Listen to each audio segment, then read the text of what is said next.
say feelings is same thing with self-esteem? If yes, as a man with a very strong positive feelings, do they complain? Do they have self-doubt? Or have they ever been afraid? Do you have a question? Yeah, that's fine. So take it one by one. Okay, it's important to understand that there's a difference in between confidence and self-esteem. You can have a self-esteem without being confident. Confident is that you have tried something and you worked.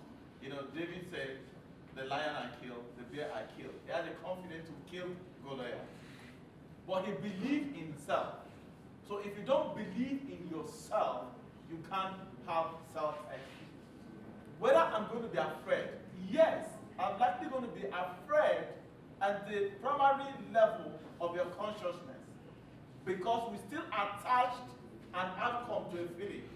But you get to a point where you embrace everything. So anything that comes to you, you bless it instead of reacting to it.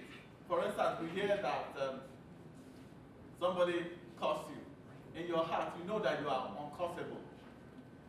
So you can't react to that person. You're not even afraid. Right now, I'm not afraid when people say whether you're going to lose money or not going to lose money.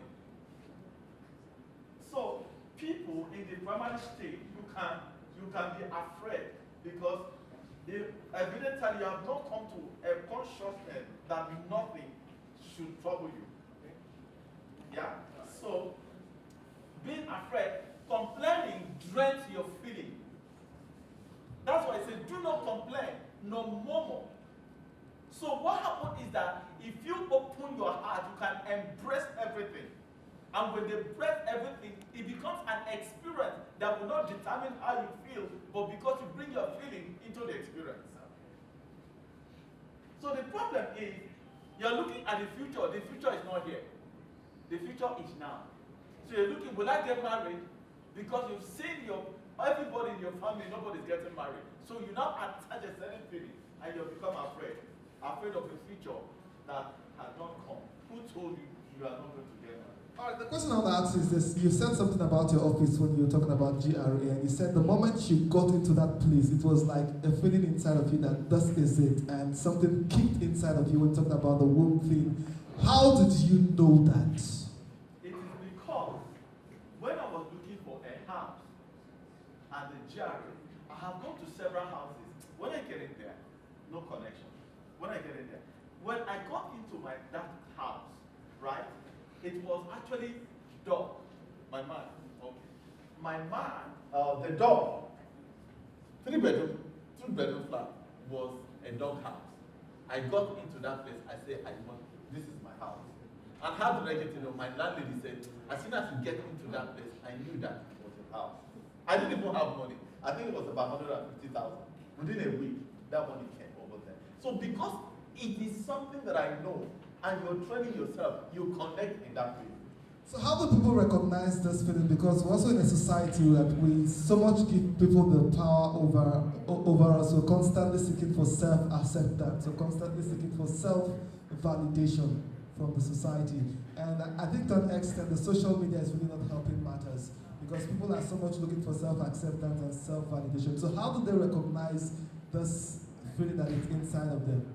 There are powers behind us that we have not accessed. You know, for religious folks, they say the kingdom is within you. It is not outside you. Once you start recognizing that feeling about yourself, there are voices that have been conditioned in you to help you. And if you don't stay, now let me break it down. How many of us prayed today?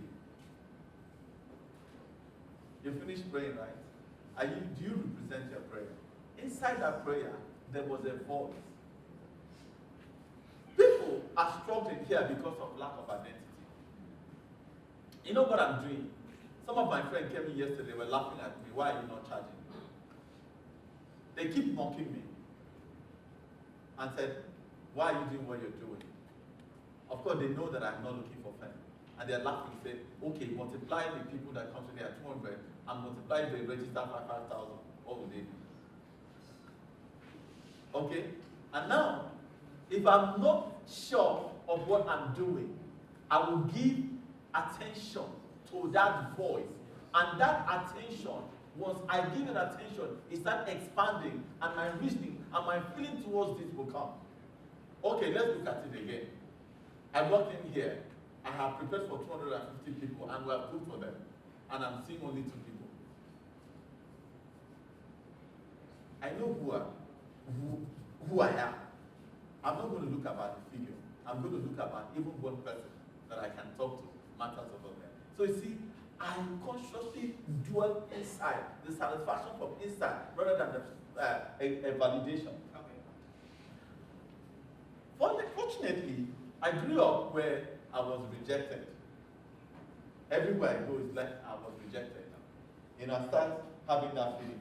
But suddenly I realized that all my rejection was making sense because I was still valuable to over there. Suddenly I wake up and say, how can I be? I'm not looking for external acceptance. If you don't accept me, I accept myself.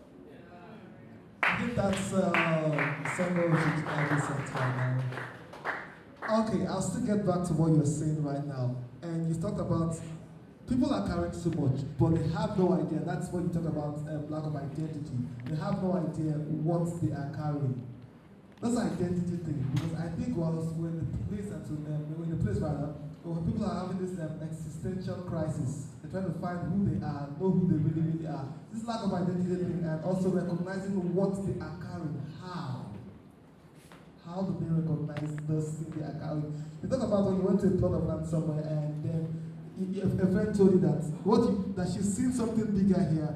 So how do this thing we're talking about, how do we recognize it? Let me tell you, there's no confusion even about the purpose. If you want to get your purpose, get a promise. The promise doesn't even have to come from the Bible or your father or anything. Promise yourself to say, in this town, I will become. When I got into this town, I knew that this town would produce for me. So let them chase us out. Here, I promise myself that I'm going to become. You have your own self-prophecy that you become. Are you getting this? Promise yourself today. I talked about promise. Once you promise yourself and work in your promise, identity ceases. What would I be looking for to become a pastor or become over there? I was going to cut my hair. They don't know me. They call me a pastor, say no, I'm a builder. They couldn't understand it. So I will not allow you to level me. If you like, call me mentor. It's not. You didn't give me mentor. I gave myself mentor. Do you understand? So I work in the reality of what I have defined myself. So you is an addition. You give abundantly, exceedingly. Yours is the exceeding part. But I have received the reward of who I am by walking in that thing which I am called. Ladies and gentlemen, jam those hands right about for Mr. Patrick.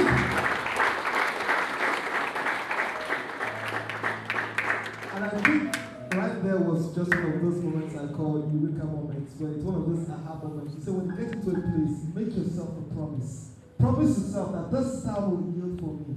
And of course, definitely, it will yield for you. The second question says, is fear considered a feeling? If yes, how do I alter my feelings to get over fear?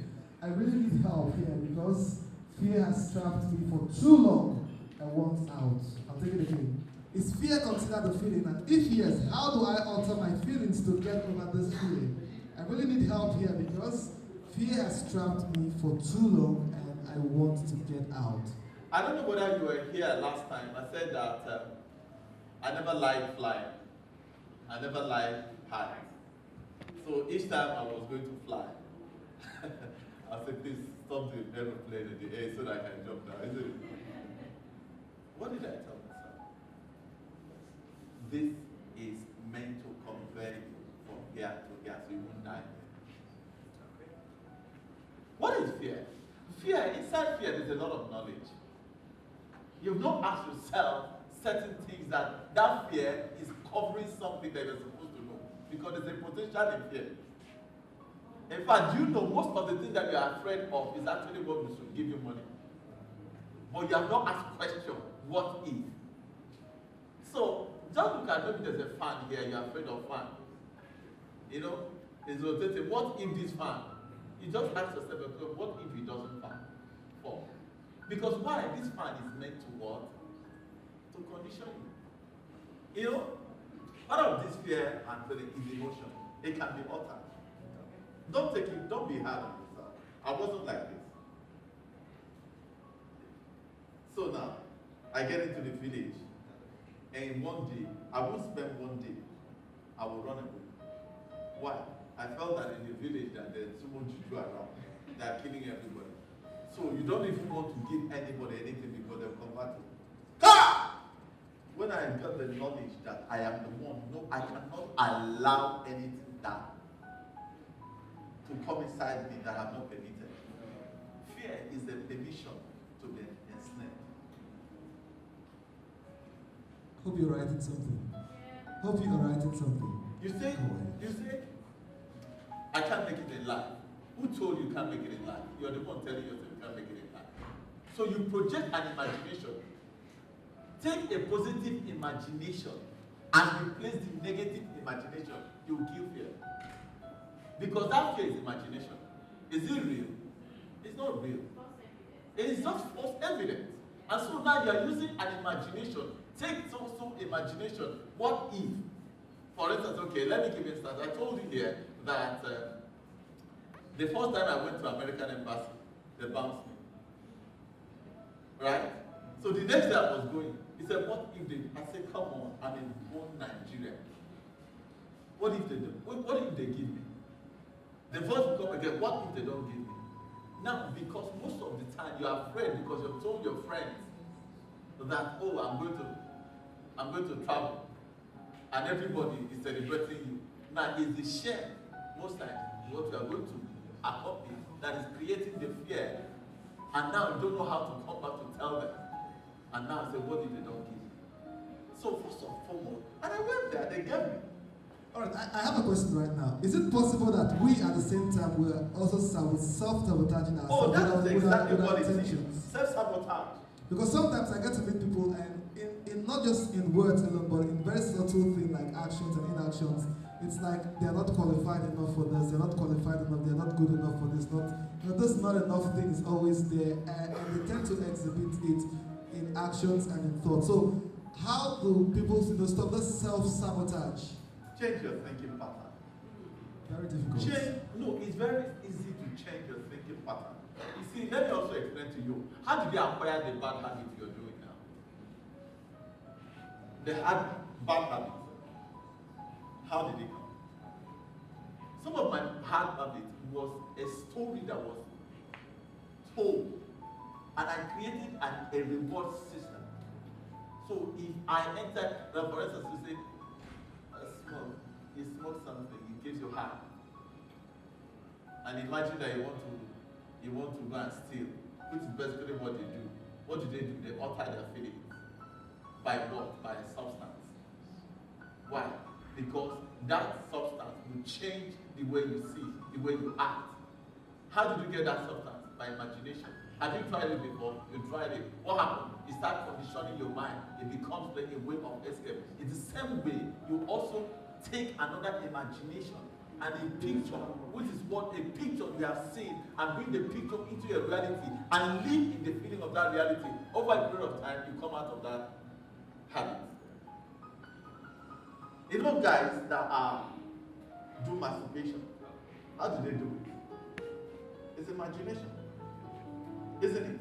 The person is not there. You imagine a picture or a naked woman that is fake, and that transported into your reality. Did it become a real thing? It becomes real because the imagination, there's no difference between you. And that's how men are hooked into that. So what do? You say, no, I'm a noble. What if somebody gets to know I'm doing that? What if there's a camera around me? And it just, every day we go there, you just think that there's a camera around you. And if that camera is around you, you just create an imaginary camera. And just the fact that you know that an imaginary camera will change that feeling completely. All right, ladies and gentlemen, jam those hands still. Okay, the next question says, how can someone reconcile a wish, a dream you keep working on, but it seems not to manifest, and age is not by your side? One of the quarrels I had with God was why it was easier to destroy something than to build something. I Have you noticed that when you finish something about feeling like this? You know, so I got a friend when I was young, and this friend of mine, for some reason, messed me up. You know how when you're just coming, people are fighting you, they have already programmed and they're going to beat you. The guy messed me up completely. You know, I was crying. I went back into my house. I said, no, I'm going to go back for a second fight. And I started imagining, and I created, and I heard that this place was open. So if I hit the guy, you know, once you see blood, you are the winner, isn't it? So I imagined it, I created and imported it into my reality. And so the next time I went to street, you know what happened? The lady looked for my trouble and started, you know what I did? Instantly, I finished her and blood was everywhere. Right? You see how I conditioned that? Unfortunately, the guy didn't come. It was another object that came, and I demonstrated it. So my question would always be, God, why is it easier to destroy than to build? Then he just asked me a question. God forbid there's fire here. In 1 second, this place is gone. But it took over 2 years to build this edifice. So it's a process of life. I wish to live in GRA. Alright? It is not just a wish. It comes out with a responsibility to believe, to continue believing and work towards it. One day you see yourself. It may not happen in the day that you drink it. Time, see, time. When it's talking about time, it's just in your heart. Time, there's no time really. It is men that apportion time. But when you understand about the eternity in the spirit, you realize that this is the beginning of your time. Because why? You are comparing yourself with other people and you're set up time. Wow! Jam those hands. Jam those hands. One of the things I love about those Q&A is that it is very insightful. And sometimes I tend to push him outside what we're doing right here. But it is very, very insightful. This one says, if you believe you want something and somebody else is professing something negative against you, can you realize your goals? You know, I like religious force, a simple thing. What did the Goliath said to David? Who are you? Look at your wrath. And it's a power of God. I can't forget when I was in a particular church and something happened. And when I went back to apologize to them really, because I believe to follow peace with men and holiness, not about them following me, I will follow. So when I got in there, they said, we heard that we went to church, another church, and you are working. What if we curse you? I said, you can't curse me, I'm a child of God. Because the same person you want to curse is I'm also telling him you can't curse me. Whose report will you believe? The only authentic report is your own report. Other people's reports are insignificant. I do not understand why I would deserve evil when I have not planted evil. So if I have not caused you, all your cost is nothing. I can't even come. You know why? I have not deserved to be caused. You say, how about the juju doctor? That is why it's coming to the instrumental of fear. Because you even believe they can happen. The same village I couldn't go, I'm going there. In fact, last December, I walked around all that village. When is the juju that was there? The juju was in my mind, the definition in my mind. When I redefined the feeling, I mean I could go anywhere. So that's exactly what happened. But it seems very difficult also for some persons to, this thing that has been there in their mind, how do they get over it? This one says, can foundation affect one's feeling not to come to reality? Can foundation affect one's feeling not to come into reality? Well, Doctor, I was going to tell you that there's a new philosophy going on that you can actually alter your DNA by your thinking process. I mean, you can read it up. So yeah. Now, for practical sense, I came from I said this to that number. In my village, they told us that our grandfather, forefather, went down to consult one juju, and the juju said that, okay, now you won't have money, you will have long life. So that conditioned their mind. So even when they were supposed to make an effort, they say, I won't get rich, isn't it? So now you are still thinking in that pattern. Now, when you change your pattern, like I changed my pattern as a car, which kind of, I was not part of that business. So how did it affect me? So I renegotiate. What did I do to renegotiate? Time will tell me what they call the bloodline. The bloodline can help you. The thought process can help you. Meditation can help you. Do you understand? In fact, sometimes association like us can help you and change that. But it is in your power to recreate your foundation. Nobody can change it, or you can change it, even though there's a practical sense. Have you not heard that they drop juju for you and you walk past it? What happened? You never believe in it, and it can never come across. So you can change your foundation by changing the view and importing your thought process and center in the good and act good. But let me tell you, this thing can work in the negative and work in the positive. So all these things, I'm looking at it from the positive angle. Check what you are doing. If what you are doing could not align to a positive thing, your fruit will come back to what you're doing. You can't tell me that you are lying, all right? And when you lie to people and deceive them, you think that your foundation will suddenly change. Change from lying and tell the truth, then your foundation change. Of course, Mr. Patrick, the last question says, how do we handle challenges and inadequacy in the midst of lack? How do we handle challenges and inadequacies in the midst of lack? There's actually no lack. The lack is a self-process. You are the one who determines lack. Let me give a practical example. Do you know now, if you give me time, if Orduh was like in France, I won't drive a car. I will walk from my office to my house.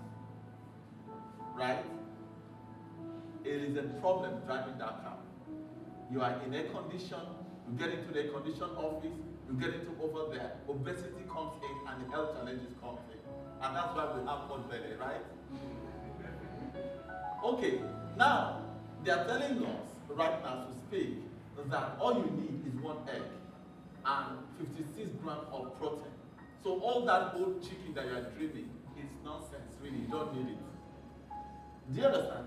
So now, I said this one day that we were locked out, and all that we had, trust me, was one potato, small potato like this, and what's it called? Palm oil, and what again? Was onion, and whatever there. Now you're thinking that way because if you get money, like for instance, I touch money. Do you realize that 90% of my money goes outside? My phone are ever busy. So I'm asking myself, is it better to be hidden or is better to be, or is better to be seen? Are you getting me? Right. So now I'm beginning to realize that everything that my cloth is nonsense, really. It's just for show. But when you start dressing for who you are, all that clothes in your wardrobe, you don't need it. We magnify a lot of things that come from competition, from comparison, and from environment. Define yourself. Your life will change. You know what I read? I read a scripture that said, God has simplified the life, but men has complicated it. Change your complication, and those things that you think it is possible. People said, okay, that I can't pay school fees. A particular gentleman walked up to us. You know what he did? He took his school fees that was not produced by him, but was produced by his father, and went to give it in church. Right? And now he's believing God for another school fee. It is disobedient. It's disobedient. What is it? If you are willing and obedient, you will eat the fruit of the land. It was misapplied because that money was not meant for it. In fact, it wasn't an income for you to sow it. Now you are coming to beg for us to give you money. That's foolishness. We don't want foolishness.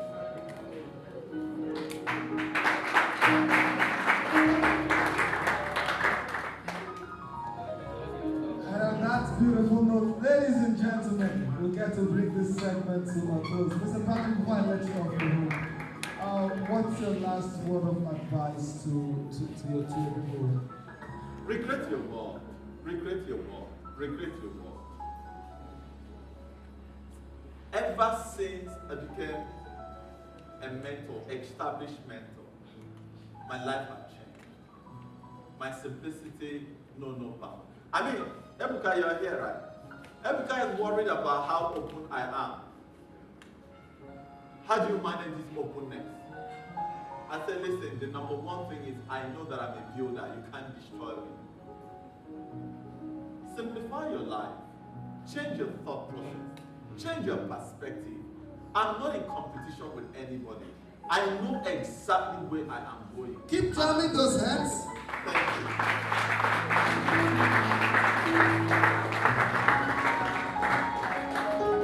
Of course, you can never get enough of this wealth of knowledge. And on that day, people that want to say thank you very much, Mr. Patrick, for something like this. It's just